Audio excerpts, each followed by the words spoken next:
Bien, vamos con el análisis. Tomamos contacto de inmediato con Ramón Pedregal, escritor y analista político que nos acompaña el día de hoy. Ramón, gusto de saludarle. Gracias por responder a nuestra llamada. ¿Cómo está? A todos y muchísimas gracias por su Sí, Ramón, atención. Es tengo un un honor. problema con el audio en estudio. A ver si es que lo podemos regularizar para seguir avanzando mientras vemos ese tema técnico, a ver si es que usted logra escucharme bien. Sí, Le planteo lo siguiente. Washington ujú. incluso amenazó a Mascate, capital de Omán, obviamente, con medidas agresivas si cooperaba con Teherán. Resulta que ambos países están trabajando conjuntamente por la administración del Estrecho de Hormuz. Hace unos días, de hecho, el sultán de Omán ha ordenado que se adopten las medidas necesarias para aumentar el volumen del comercio entre Ah, Irán y Omán. Y en este marco, las autoridades omaníes incluso han reemplazado a los directores de algunas sucursales bancarias para garantizar que el trabajo de los comerciantes iraníes se procese con mayor rapidez. Quiero preguntarle allí, porque estamos viendo obviamente la postura de Irán respecto del estrecho de Hormuz y la administración conjunta con Omán. ¿Qué representa la gestión allí de esta vía marítima por parte de Irán para el propio Estados Unidos? bueno, hay que dejar una cosa bien clara, y es que el estrecho de Hormuz son aguas territoriales de Irán, y solamente Irán tiene derecho a transitar por ahí y a quienes considere adecuado para ello. Estados Unidos está lejísimos, a miles y miles de kilómetros, pero está acostumbrado a mandar sobre el mundo, a explotarlo y a perseguir a todo aquel que no le obedezca. En esta ocasión ha fracasado. Irán ha sabido defenderse, le ha plantado cara y defiende su territorio con todas sus armas. Hay algo que queda claro, y es que el control de los estrechos para Estados Unidos es fundamental porque por ellos pasa la mayor parte del petróleo que da desarrollo al resto del mundo. Y claro, Estados Unidos quiere ser el dueño de toda la energía que discurre por el mundo, y los estrechos en ese sentido son fundamentales. El estrecho de Hormuz, el estrecho, el Bab Mandeb, el de Malaca, son estrechos que además surten de energía fundamentalmente a China, y su objetivo último en todo esto es China. ¿Quién puede negar a los demás el desarrollo? Estados Unidos, el régimen dictatorial de Estados Unidos, está dispuesto a negar el pan y la sal a cualquiera, pero en el caso de Irán ha fracasado. Había conseguido Venezuela a saber de qué formas, pero en el caso de Irán no prospera, y no solamente eso, sino que ha hecho el mayor de los ridículos. Una operación que pensaba que iba a hacer en un fin de semana lleva 4 meses y no tiene ninguna salida en este momento. Ahora, Ramón, el portavoz de la Comisión de Seguridad Nacional y de Política Exterior del Parlamento de Irán, habló de Ebrahim Rezaí, en una entrevista con la cadena qatarí Al Jazeera, ha asegurado que Irán logrará sus objetivos frente a Estados Unidos por vía diplomática o acciones militares. Al remarcar que Teherán prefiere la diplomacia al mismo tiempo, ha destacado de que el país persa tiene líneas rojas de las que no se retirará y que Washington debe hacer concesiones para alcanzar un acuerdo, ya que se encuentra, y allí son varias las posiciones que calzan con esta postura, en una posición de debilidad. El portavoz de la Comisión de Seguridad Nacional y Política Exterior del Parlamento de Irán entonces fue quien dijo esto. Quiero que escuchemos parte de sus palabras para continuar. لكم ولمتابعينا. Esperamos que no retorne la guerra, pero si eso ocurre, Estados Unidos sufrirá pérdidas aún mayores. Mantenemos nuestra determinación para alcanzar nuestros objetivos, tanto en el ámbito diplomático como en el militar. Se han registrado avances en las negociaciones y no lo negamos, pero debemos actuar con cautela, ya que existe la posibilidad de que la situación derive en un conflicto armado. La inconsistencia en la postura de Estados Unidos es uno de los factores que hasta ahora ha impedido alcanzar un acuerdo. Nuestras líneas rojas en las negociaciones incluyen el pago de compensaciones, el fin de la guerra en todos los frentes, incluido el Líbano, el levantamiento de las sanciones y la retirada de las fuerzas estadounidenses de la región. A ver, Ramón, Irán simplemente no descarta la diplomacia, pero la vía militar también, lo decíamos, está sobre la mesa. ¿Qué le queda en este caso, desde su punto de vista, a Estados Unidos? Trump dice que hay avances, pero sabemos también que el mandatario norteamericano de la nada cambia radicalmente de postura. El general, en este mismo sentido, allí hay varias cosas que son importantes de tener en cuenta. Vamos con eso. Ujú. Desde su consideración, ¿qué le queda a Estados Unidos a estas alturas? Pues en estos momentos le queda muy poco, porque no ha podido por la fuerza y las negociaciones son absolutamente desquiciantes. Están diciendo una cosa y haciendo otra. Es la tercera vez ¿eh? que rompen los pequeños acuerdos a los que se había llegado. ¿Y qué le queda? Pues en su intento de someter a Irán solamente le quedaría la bomba atómica. Pero eso le pone en cuestión delante del resto del mundo, que le niega absolutamente la posibilidad de llevarlo a cabo. Hay muchos elementos en contra de ello. Eh, Intentarán, eso sí, la guerra interna, la compra de agentes, la introducción de mercenarios, el terrorismo, cualquier cosa que le pueda llevar a violentar la vida del pueblo de Irán. Pero no va a avanzar en ninguna dirección, porque también el régimen estadounidense, la dictadura estadounidense, el imperialismo, está en un estado de decadencia y no cuenta con fuerzas suficientes para su propio desarrollo y para sostener una guerra a largo plazo.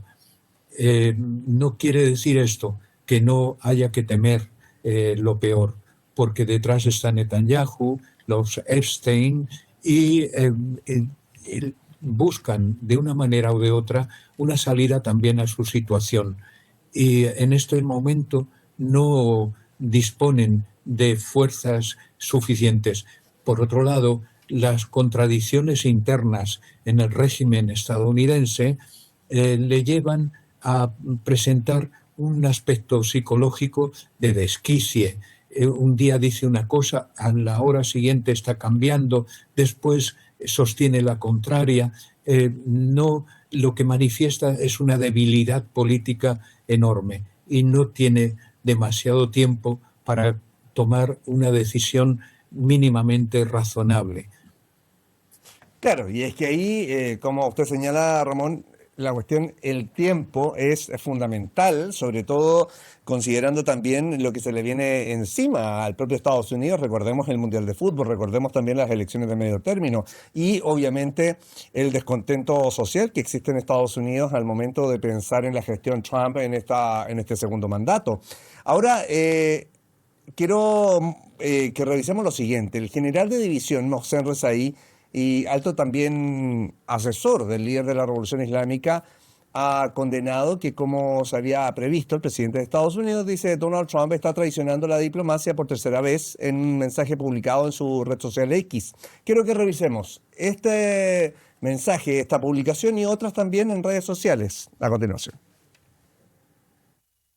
El general de división Mohsen Rezaei, asesor del líder de la Revolución Islámica de Irán, advirtió por el belicismo de Donald Trump y los complots de Estados Unidos en las negociaciones. Denunció que, como se preveía, el presidente estadounidense está traicionando la diplomacia por tercera vez.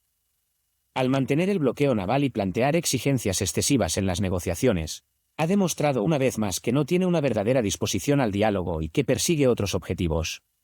Una foto que se hizo tendencia en las redes sociales fue la de la reunión entre el portavoz del ejército de Irán, el general de brigada Mohammad Akraminia, y el vocero de la Cancillería de Irán, Esmail Bakai. Los dos altos funcionarios enfatizaron en la estrecha cooperación entre las Fuerzas Armadas y el Ministerio de Asuntos Exteriores del país persa para proteger sus intereses nacionales y reforzar su posición en el escenario internacional. Este profesor universitario en su cuenta publicó parte de una encuesta realizada por la Universidad de Teherán, que demuestra que el 58,8% de los iraníes ha asistido a manifestaciones nocturnas en apoyo a República Islámica. El 59% afirma que Irán ganó la guerra. El 66,9% se enorgullece de la posición internacional de Irán. Mientras el 78,9% cree que Estados Unidos no cumplirá sus compromisos en un acuerdo. Pero las reacciones no se limitaron a Irán. Desde el mismo Estados Unidos ya son más voces las que piden el fin del belicismo de Donald Trump. El congresista Jason Crow criticó que esta imprudente guerra contra Irán le está costando más dinero a los estadounidenses cada día. Bien, ahí revisábamos parte de las recientes publicaciones en la red social X. Una de ellas mostraba la fotografía que nosotros tenemos en nuestro gol y que es también la forma en la que trabaja Irán, sobre todo desde el 28 de febrero, cuando Estados Unidos e Israel deciden atacar el territorio persa. Estamos hablando de la unión entre las fuerzas militares y también la diplomacia, que ha sido fundamental dentro de todos estos días que Irán ha estado haciendo frente también a fuertes ataques. Los primeros 40 días fueron fundamentales en cuanto al poder de defensa iraní. El excomandante en jefe del Cuerpo de Guardianes de la Revolución Islámica sostuvo que Estados Unidos no tiene otra opción que negociar y advirtió que la continuación de esta guerra lo conduciría a un túnel muy oscuro, así lo señala. ¿Hasta qué punto es sostenible, en este caso, Ramón, el discurso triunfalista de Donald Trump? ¿Y qué escenario es el más probable para el mandatario norteamericano? ¿Qué posición, por ejemplo, negociadora maneja hoy día Estados Unidos frente a todos los hechos que tenemos sobre la mesa? Sí, la propaganda de Trump es únicamente para consumo interno. El mundo ha visto lo ridículo que resulta y la falta de palabra que tiene. No hay nada con que sostener esos puntos de vista del régimen estadounidense. Es puro consumo interno. Y quizás el ridículo y la debilidad son la manifestación más clara ante todos los que contemplamos la situación en el estrecho de Hormuz. Están incendiando una tercera guerra mundial. Quiere poner a Irán en medio de un conflicto regional, pero eso mismo han hecho con Europa frente a Rusia y también quieren con el estrecho de Malaca rodear de alguna manera a China e impedir que la energía circule por esas vías. En el caso de Europa fueron capaces de bombardear o de eliminar los conductos que llevaban petróleo y gas a Europa y han aislado a Europa del resto de sus vecinos, de Rusia y de todo Asia que está junto a ellos.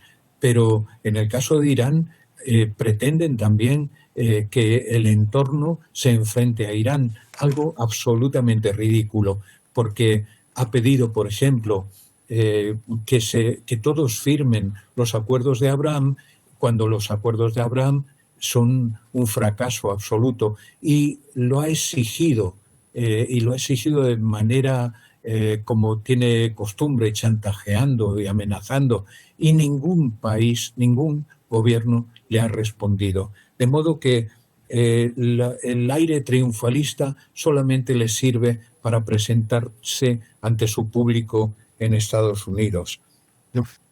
Ramón, me quiero quedar con eso último y hacerle una pregunta quizá más breve, pero en torno también a lo que usted señala, este discurso de consumo interno, un discurso triunfalista, pero que si lo llevamos a terreno, las encuestas hoy día en Estados Unidos tampoco están haciendo referencia a un aspecto muy positivo respecto del discurso de Donald Trump dentro del propio Estados Unidos, más bien están todas las encuestas llevando la imagen de Donald Trump hacia la baja, considerando que lo responsabilizan de las alzas de precios dentro del propio Estados Unidos producto de la guerra y las decisiones que se tomaron en la Casa Blanca desde el 28 de febrero a la fecha.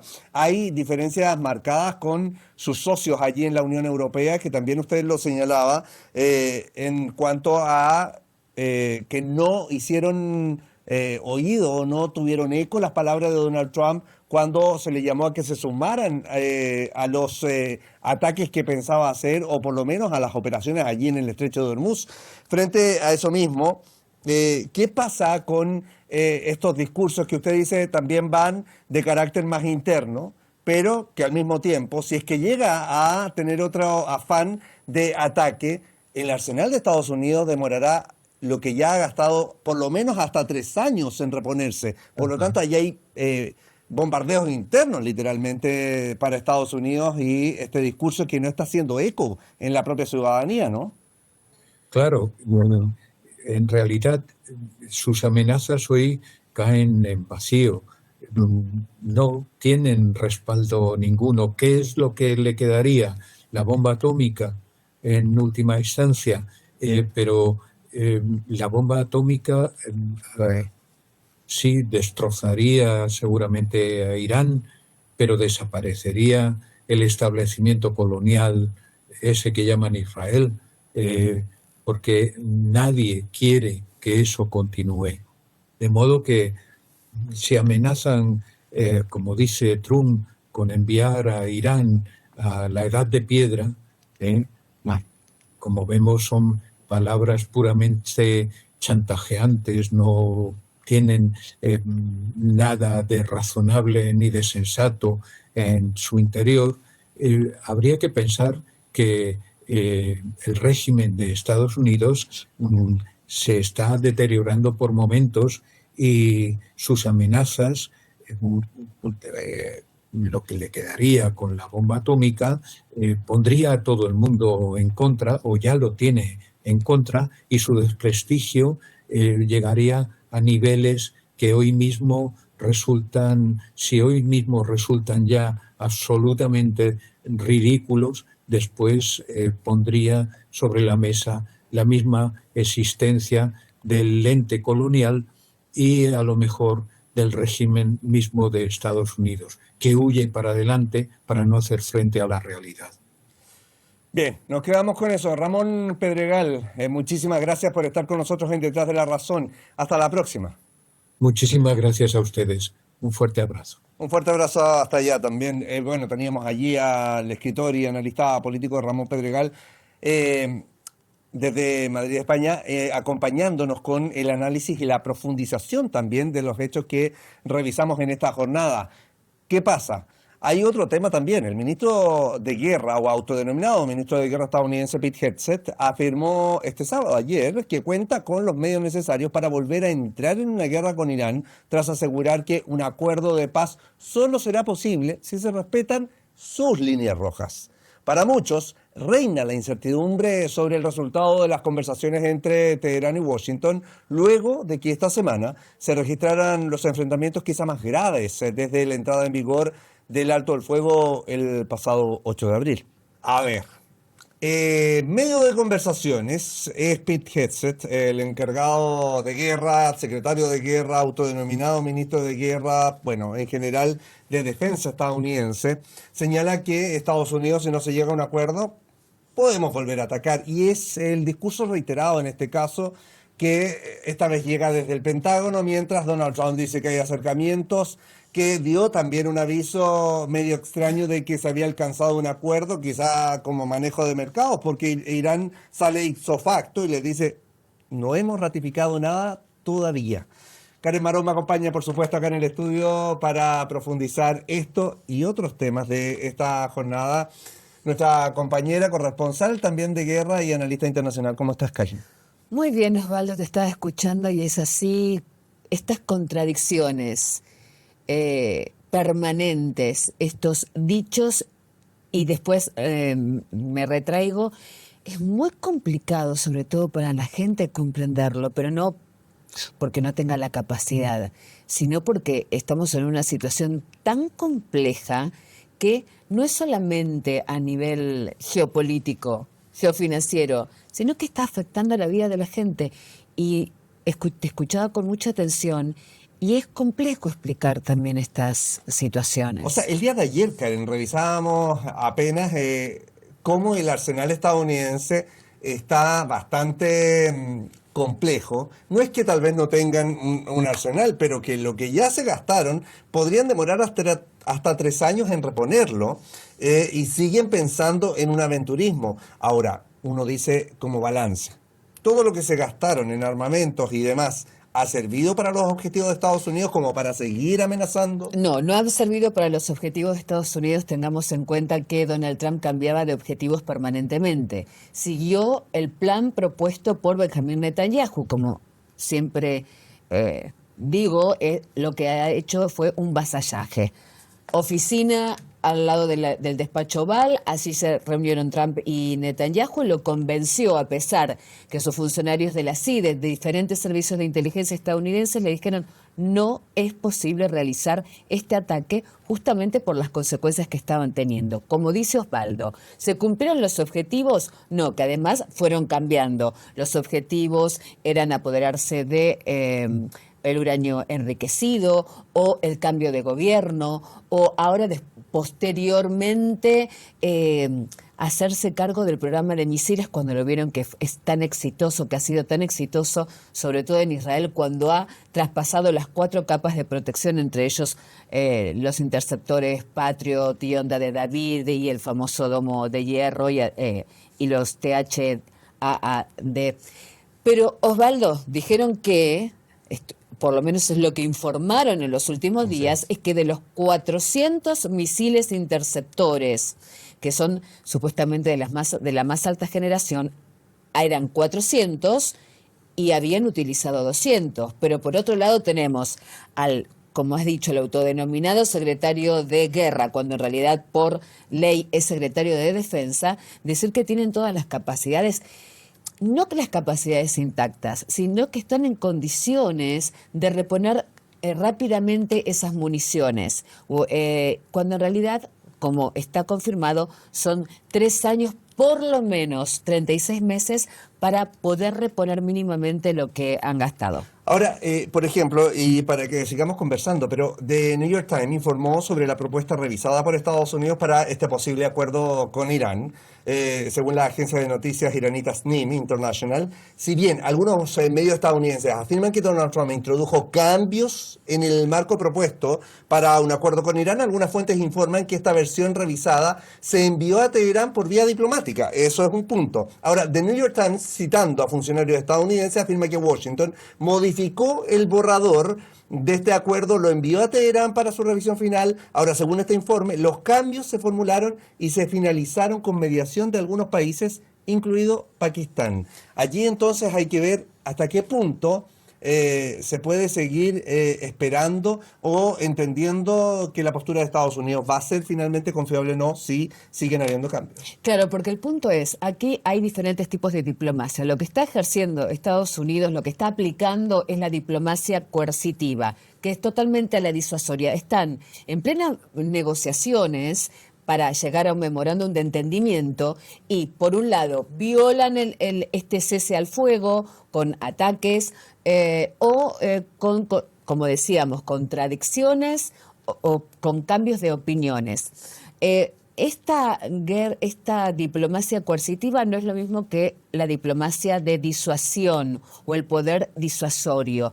Esta diplomacia coercitiva utiliza la amenaza del uso de la fuerza en forma constante. Ya lo hicieron en 2 oportunidades. Junio de 2025, en medio de la 5ª ronda de negociaciones entre Irán y Estados Unidos, ataques y la guerra de los 12 días. Lo hicieron el 28 de febrero de 2026, en medio de la ronda de negociaciones. También utilizan la diplomacia, pero la diplomacia para el arte del engaño, para atacar. Por eso es muy importante estar atentos a la información justamente que estabas diciendo con respecto a los borradores, si han sido modificados o no. Entonces, ¿a quién vamos a escuchar en una entrevista exclusiva que le hizo Fox News? Al presidente. Donald Trump, presidente de Estados Unidos. Lo escuchamos. Estamos cerca de un muy buen acuerdo, y si podemos cerrarlo, perfecto. En caso contrario, volveremos atrás y lo terminaremos militarmente. Son negociadores muy duros. Lleva mucho tiempo. No tengo prisa. Si uno tiene prisa, no va a llegar a un buen acuerdo. A ver, me quedo con eso antes de que sigamos conversando, pero no tenemos, o sea, el apuro no nos conduce a nada, pero la presión sí. Claro. Entonces yo puedo presionar, yo puedo decir, los voy a destruir si no logramos un acuerdo, pero después dice, en el caso de Estados Unidos tenemos tiempo. Claro, utilizan la diplomacia coercitiva mientras Irán utiliza la diplomacia convencional que tiene que ver con el diálogo, con las conversaciones, con justamente revisar los borradores. ¿Cómo harían dos actores que no fueran disfuncionales? Voy a hablar porque lo hablamos en muchas oportunidades, la disfuncionalidad de Donald Trump y de muchos de sus funcionarios. Por lo tanto, tenemos a un grupo diplomático que son verdaderos diplomáticos y con formación, me estoy hablando de Irán, y por el otro lado, un grupo de especuladores inmobiliarios, Osvaldo. Entonces, mira la diferencia que hay entre una diplomacia coercitiva, que es diferente a la de disuasión, con una diplomacia convencional. Entonces, él habla de tal manera, eso es un gran engañador, porque por eso estaba hablando de especuladores inmobiliarios como especuladores en otros ámbitos, que después hablaremos de la profundización de esta guerra geofinanciera y por qué se producen estos anuncios también. Ahora, no hay que dejar de lado los cambios en distintos puntos de Estados Unidos. Por ejemplo, el énfasis de Estados Unidos en la necesidad de destruir el material nuclear antes del fin oficial de la guerra.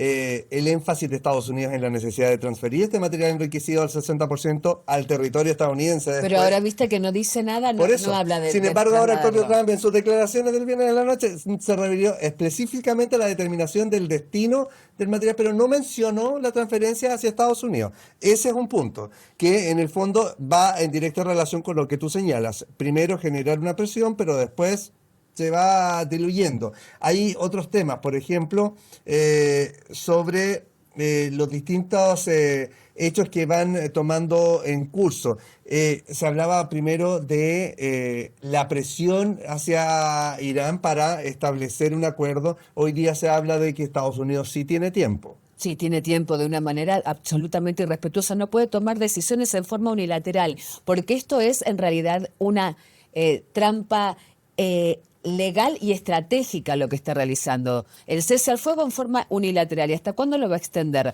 ¿Hasta que decide atacar nuevamente sin la aprobación del Congreso estadounidense para tener otros 60 días y otros 30 días más? Bueno, había otro punto también, que era, por ejemplo, el énfasis de Estados Unidos en la necesidad de vincular a Irán del Frente de la Resistencia. Hoy día no hay mucha mención en ese caso respecto de lo que espera Estados Unidos o no. Osvaldo, ¿cuándo realizó estas declaraciones? El día viernes. El viernes. Bueno, y ahí entramos en algo que es la guerra geofinanciera. ¿Qué coincidente es que realiza este tipo de declaraciones o que va a culminar con la guerra o que va a negociar o que va a atacar o que va a destruir una civilización? Depende qué fin de semana es. Y ahí no solamente estamos dentro de una guerra geoeconómica, sino de una guerra geofinanciera, porque con sus declaraciones volatiliza o fortalece el mercado financiero de alguna manera en algunos puntos, en algunos sectores, o produce el crecimiento del precio del crudo, del petróleo, o decrece el precio del petróleo. Así que hay que prestar mucha atención, días, horas, momentos, situaciones en la que Donald Trump realiza estas manifestaciones, tanto de destrucción como de negociación, porque allí viene esta guerra geofinanciera donde los especuladores, inclusive sus propios funcionarios y adláteres, son los que se están beneficiando, Osvaldo, de esta situación. Ahora, le queremos preguntar nosotros desde Argentina a Laura Tafetani, es miembro de la gremial de abogados y abogadas de Argentina, puntualmente respecto de esta postura, de estos discursos, de esta forma de negociación que tiene Donald Trump. ¿Qué representa todo esto, Laura Tafetani, Trump finalmente le mintió a Estados Unidos cuando dijo que se había llegado a un acuerdo en los días anteriores, como decía Karen, tal vez para manejar los mercados o no. ¿Bajo qué concepto se dice que hay avances y luego finalmente se amenaza con volver a atacar como lo hizo Pete Hegseth? ¿Qué pasa hoy día con las propias exigencias de Estados Unidos? Le preguntamos. Que justamente estas idas y vueltas de Estados Unidos, que en un momento habla como que el acuerdo ya está listo, y de repente sale con que iniciaría la guerra nuevamente si no se firma el acuerdo, tiene que ver con que le es muy difícil maniobrar en algo que es incontrastable, que ha sido la derrota que ha sufrido Estados Unidos en su ataque a Irán, ¿no? Y esto ha significado un problema interno hacia Estados Unidos, por un lado, porque en esa aventura de la guerra, justamente ahora tiene que negociar, pero negociar en condiciones de perdedor, ¿no? Porque justamente Trump todo el tiempo el discurso que quiere llevar hacia afuera es un discurso de ganador, que está claro que esto no es así. Por un lado, y por el otro también es cierto que quedó desnudo que nunca existieron las razones por las cuales el ataque realmente, ¿no? El tema no ha sido el armamento nuclear únicamente, sino tiene que ver con que Irán representa un lugar clave de la resistencia en Asia Occidental, y que esto de algún modo trae consecuencias muy serias hacia el avance que quiere hacer el imperialismo en la zona y mucho más. Entonces, está claro que no tiene que ver con el armamento nuclear, por eso justamente en este momento no pareciera ser el eje central, o por lo menos en esta instancia de la negociación, y sí el fenómeno que surgió y que realmente trajo aparejado un problema muy serio para Estados Unidos, que tiene que ver con el estrecho de Hormuz y el daño a la economía que trajo esta situación, ¿no? Entonces, esto es que está siendo prácticamente el punto de negociación, el estrecho de Hormuz, bueno, es el que va cantando, porque también justamente los mercados, al haber bajado sus precios, digamos, frente a la posibilidad de arreglo, bueno, van también presionando y teniendo su incidencia en estos acuerdos, que bueno, se hace difícil. Igual todos y todas sabemos, a la luz de la historia, que Estados Unidos firma acuerdos que después no cumple. Y en esto Irán ha sido sumamente serio, y no está dispuesto a firmar cualquier acuerdo y logrará los reaseguros necesarios para que mínimamente haya garantías de que se cumpla ese acuerdo. Bien, estamos con Laura Tafetani de la Gremial de Abogados y Abogadas de Argentina, que le pedimos se mantenga con nosotros para seguir abordando con Karen lo que está ocurriendo. Sin duda llama poderosamente la atención, porque son los propios medios estadounidenses también, o de Europa en general y Estados Unidos, que están dando a conocer detalles que llaman poderosamente la atención que salgan desde allí. Por ejemplo, Bloomberg, citando una fuente informada, dio a conocer el sábado que el ataque a la base de Ali al-Salem en Kuwait dejó heridas aproximadamente 5 personas, entre militares y contratistas estadounidenses. ¿Qué pasa allí? Este ataque de Estados Unidos a esta base fue en respuesta directa a lo que había hecho en este caso Estados Unidos de atacar la ciudad de Bandar Abbas. Irán ha dicho, estamos en negociaciones, pero vamos a responder a cualquier tipo de agresión. Por lo tanto, allí también se registran heridos en Kuwait, como forma de decir, con el dedo en el gatillo mientras la diplomacia avanza. Eso además no es traición, porque eso se manifestó públicamente.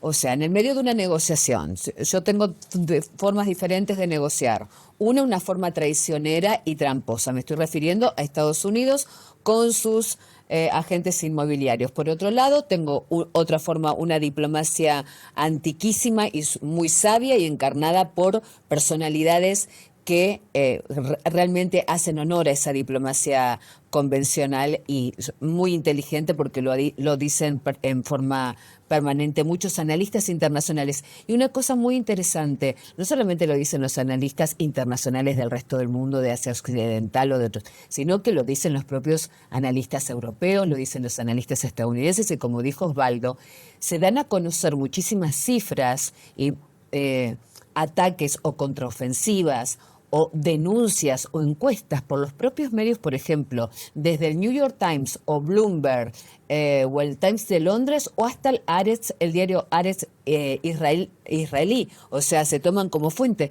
Es un caso muy particular, porque en una guerra de información, en una guerra de propaganda, que los medios de su propio país, más allá de que haya internas entre demócratas y republicanos, estamos llegando a las elecciones de medio término, por supuesto.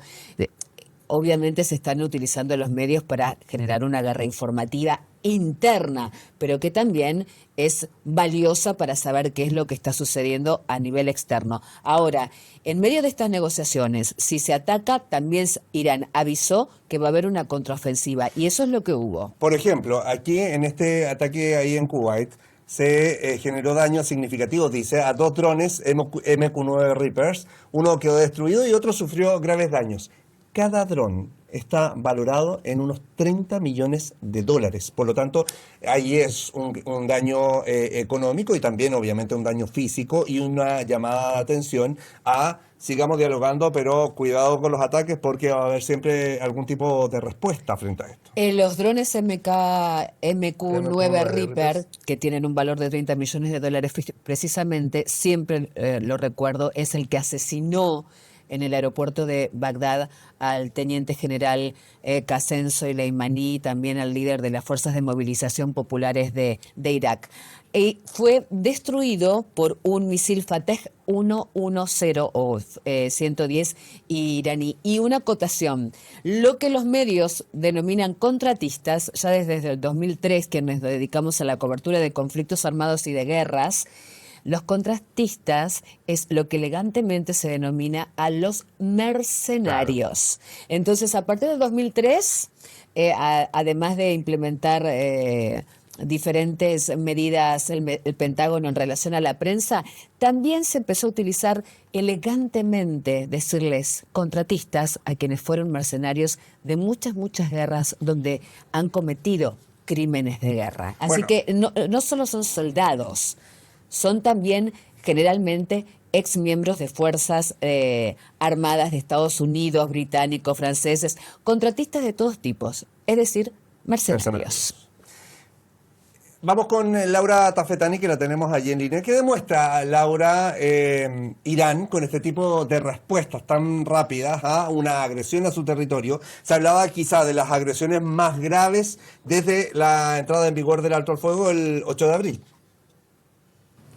Bueno, justamente si hay algo que ha tenido como singular esta guerra, y hablo en presente porque el alto al fuego todos y todas sabemos que es relativamente simbólico en un punto, y de hecho esto lo demuestra, ¿no? Porque en la reacción que ha tenido justamente Irán de atacar la base naval estadounidense en Kuwait tiene que ver con que es una respuesta al ataque que previamente se hicieron de misiles que salieron de esa base a Bandar Abbas, a la ciudad portuaria, y ya en una segunda vez, o sea, ya había advertido de que iba a atacar las bases estadounidenses en otros países donde justamente se agrediera a Irán, y bueno, cumple su promesa. Irán cumple su promesa, y cuando habla, cumple.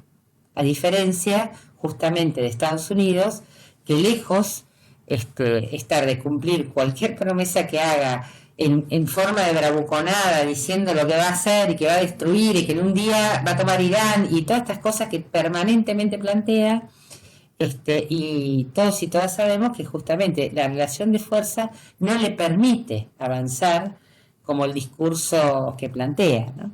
Y no solo esto, sino también que cuando da una palabra en relación a las treguas, a los altos al fuego y demás, tampoco las cumple. De hecho, estos ataques que hubieron lo demuestran. pero Irán justamente advirtió y bueno, acá en Argentina tenemos un dicho que no sé si está en otros países, pero que el que avisa no traiciona.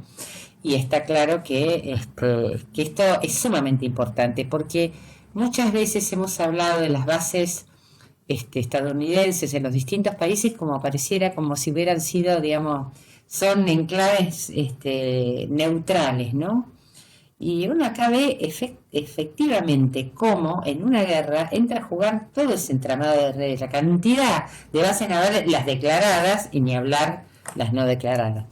Y en ese sentido, en esta guerra quedó sumamente al descubierto y correctamente Irán ha atacado esos lugares porque son lugares desde donde justamente se asientan las armas que atacan a Irán. Y esto es lo particular de esta guerra en que ha quedado expuesto, no porque antes no se haya hecho, sino porque ha quedado expuesto y ha quedado claro que va a responder cada vez que esto suceda. Y es que lo dice Laura, quien avisa no traiciona, y eso es lo que ha hecho Irán hasta el momento cuando ha señalado que a cada agresión va a tener una respuesta por parte de Irán, independiente de la relación diplomática que se intenta tener para llegar a un fin de la guerra. Esas son las reglas de juego que se han planteado. Entonces, por un lado tenemos todas las negociaciones que tienen que ver con llegar a un memorándum de acuerdo, no a un acuerdo de paz, un memorándum que por eso se habla tanto de borradores y de modificar ciertos puntos y demás. Y por el otro lado, claro que está en su derecho de hacer una contraofensiva porque han violado y atacado su territorio soberano. Bueno, cambiémonos de tema para que alcancemos a abordar también lo que está pasando con este socio estratégico que de estrategia un poco les queda a estas alturas, pero hablando de la situación que atraviesa el gabinete de Benjamin Netanyahu allí en Israel, considerando que las encuestas están boca o camino cuesta abajo de una manera bastante compleja, considerando que les quedan 5 meses de gobierno antes de elecciones. Sí, de unas elecciones donde siempre Netanyahu está en una situación compleja y por eso es el que necesita en forma permanente, por una cuestión estratégica, abrir frentes de conflicto para que se produzca o se mantenga en el gobierno, porque cuando sucede ciertos episodios, y esto estoy hablando de 2003, 2008, 2009, 2014, 2023, tienen que generar conflictos. Entonces, bueno, estamos con unas encuestas bastante desalentadoras, pero hay que tener en cuenta que es una sociedad muy particular y no es una opinión, sino que me baso justamente en los estudios psiquiátricos y psicológicos de especialistas. Mira, ¿te parece? Veamos parte de esta encuesta para que sigamos hablando. El Instituto de Estudios de Seguridad Nacional, allí de Israel, da a conocer las cifras que le complican hoy día al gabinete de Netanyahu. La percepción pública en los territorios ocupados por Israel sobre la campaña militar contra Irán muestra señales de desgaste. Una nueva encuesta del Instituto de Estudios de Seguridad Nacional revela una caída significativa en la confianza de la sociedad israelí respecto a los resultados militares y diplomáticos de la operación. Menos de la mitad cree que Israel logrará la victoria, mientras que la satisfacción con los avances militares y diplomáticos registra sus niveles más bajos desde el inicio del conflicto. Según el sondeo, solo el 41% de los encuestados considera que Israel ya ganó o terminará ganando la campaña contra Irán. En contraste, cerca de la mitad de los encuestados cree que Israel no logrará la victoria o que ya ha perdido la confrontación. La encuesta también evidencia un deterioro en la evaluación de los resultados militares. La satisfacción pública con los logros obtenidos por las fuerzas militares de Israel en Irán cayó al 37%, una reducción significativa frente al 60% registrado anteriormente. El descenso sugiere crecientes dudas sobre la efectividad de la campaña y sobre la capacidad de alcanzar los objetivos estratégicos planteados por el régimen de Tel Aviv. El aspecto peor valorado por la opinión pública es el frente diplomático. Solo el 22% de los encuestados afirma estar satisfecho con los logros diplomáticos obtenidos durante la campaña contra Irán. El dato refleja preocupación sobre el respaldo internacional a la estrategia israelí y sobre la capacidad de este régimen para traducir los avances militares en beneficios políticos y diplomáticos concretos. Bien, ahí veíamos parte de la encuesta que complica sin duda a Netanyahu. Hay más encuestas también. Mira, el diario israelí Ma'aravi hace ya una semana habló no solamente de los resultados que tienen que ver con Netanyahu, sino que el 63% de los encuestados estaban insatisfechos en los resultados obtenidos específicamente con la guerra en Irán, contra Irán.